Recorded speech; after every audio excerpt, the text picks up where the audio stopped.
co-construit.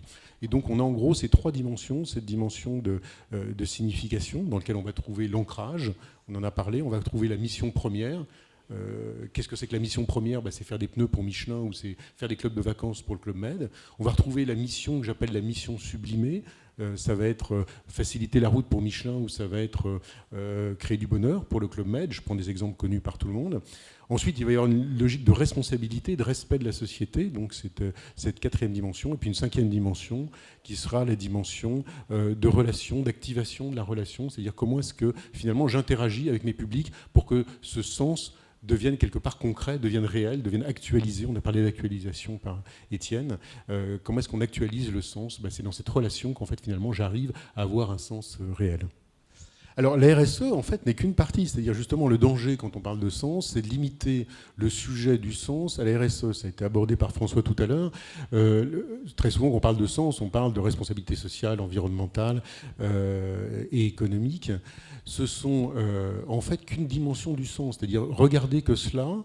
ça serait finalement ne pas regarder deux dimensions qui ont été mises en avant dans l'étude. On avait sous-évalué deux notions qui sont très importantes, qui sont très bien mises en valeur dans cette étude. C'est la notion de responsabilité. Responsabilité dans la mission première. François l'a dit tout à l'heure, on vous demande à une marque déjà de faites bien votre boulot, quoi. Vous faites des médicaments, ne nous empoisonnez pas. Vous faites de la viande de cheval, de bœuf, ne nous vendez pas de la viande de cheval. Vous êtes une agence de communication, ne nous racontez pas de salade et faites votre job. En gros, ce qu'on demande à une marque, c'est déjà de bien faire son boulot. Donc il y a cette notion qui est là très importante. Et puis la deuxième notion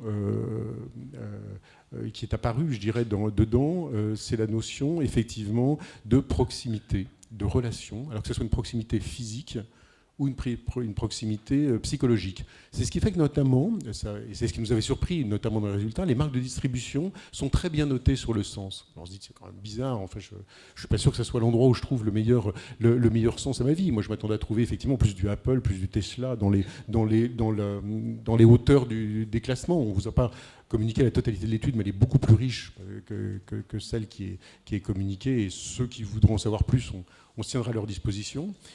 Cette notion de proximité nous a semblé, est apparue effectivement très forte. C'est-à-dire comment est-ce que je vis ma relation avec la marque. Et dans une marque de distribution, je la vis au moins toutes les semaines, parfois tous les jours. Je vais chez mon magasin, je peux expérimenter la marque très régulièrement.